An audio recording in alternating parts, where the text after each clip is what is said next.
With the theme Patriotism as a tool for a free and fair, peaceful and credible election and the commencement of the 2019 general election, the Coalition for Patriotism Renaissance Initiative (PRI) held its press briefing in Abuja with its mission to promote good governance and quality leadership through advocacy for inculcating the spirit and culture of selflessness in citizenship and leadership at attaining national development. The press briefing was a plan to use the medium to promote the forthcoming general elections in 2019.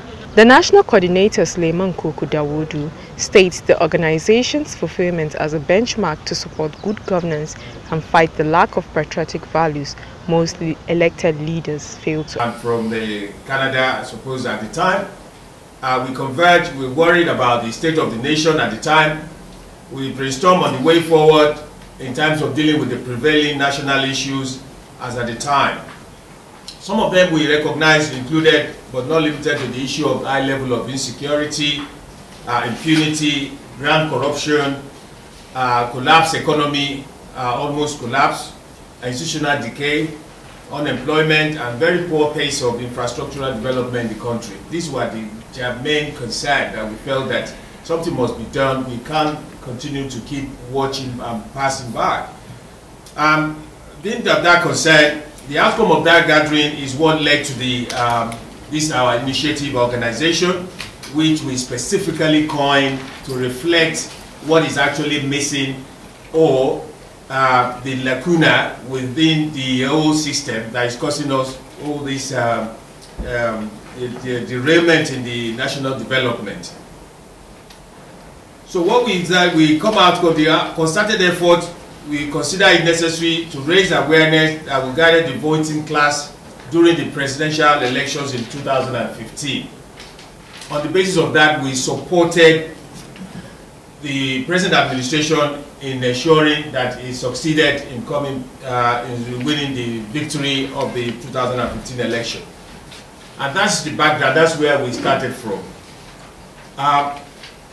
But aside that, the underlying mission, like I've said, apart from the concerns, our focus, our vision, our mission is primarily to actually promote good governance.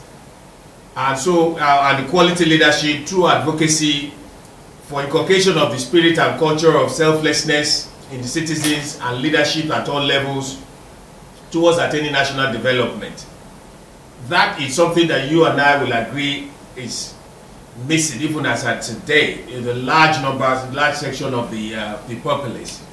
And that's what the PRI is. The national coordinator, Suleiman Koko Dawodu, said he is optimistic that the 2019 general elections will be free, fair, credible and peaceful, and advocates for anti-corruption and eradication of looting of public funds. Basically, in terms of the effort being put to lay the foundation for good governance. So when we talk about good governance, for us is the benchmarks, which also not for present time, for future as well, that those are things that would really need to be looked at. So we've said that, okay, we have recognized that there are grand corruption in the land, there are a little bit of lackadaisical attitude on the part of people arising from lack of patriotism for the love of the country.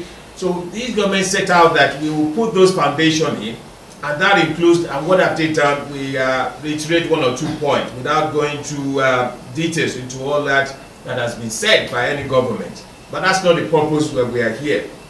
But just reiterating the fact that the steps they have taken, that includes fundamentally blocking the leakages through the implementation of Treasury single account, the TSA. We all know the effect of that, overreaching effect of that, and that has also translated into major reason why this government is also being opposed. They've also come up with the bank verification numbers, and we know the achievement in terms of fiscal assessment in relation to the bank verification numbers. We've seen how the whistleblowers policy has also translated into success for the law enforcement agencies and the fight against corruption. So fight against corruption, personally, we have involved in several strengthening of the laws and institutions of to combat corruption, which include the anti-corruption strategies, which are constantly on a daily basis dealing with. That has set a platform, it set a foundation. If you recall what I'm saying, it's about laying the foundation for good governance.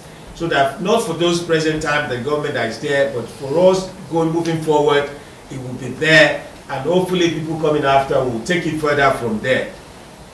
So the coming up with, I've personally been involved in several review of several laws on anti-corruption, and on a daily basis is what I deal with in terms of advocacy for those bills, so that our institutions and our laws are there to really fight corruption. Because at the end of the day, is when lack of putting the checks and balances in place, that is only what distinguishes this government, the developing countries from the developed countries. Not that there is no corruption, as we all agree, in several of these countries, but if you don't have the necessary groundbreaking foundation in place, including the laws and to combat this, you have the tendency that people will take advantage of the system.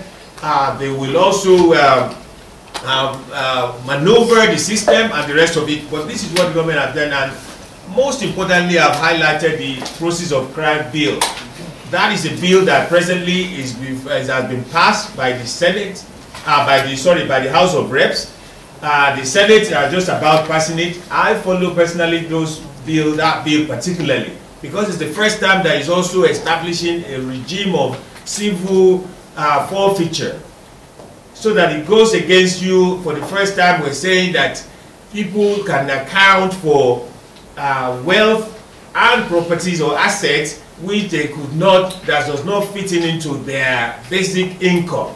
So if you have the salary, you have a house, you are working on a 150,000 annual, and you have a property worth about 13 billion.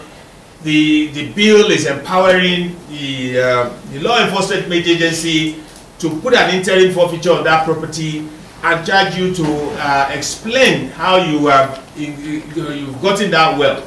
And they will be shift the burden of proof in this instance, and that you have to prove how you got it, rather than in the past that, oh, you have to prove beyond reasonable doubt, which many have been hiding. So that is putting a system in place. Amongst other that is the money laundering review, whistleblowers, mutual legal assistance, and all the rest of the bill. That was part of our activities that was done under the open government partnerships as well, which again is one of that one of the components of thematic area is also the anti-corruption. Apart from the Patriotism Renaissance Initiative (PRI) urges Nigerians to improve and do all its best, both national and state levels, to ensure credible and acceptable polls come next year.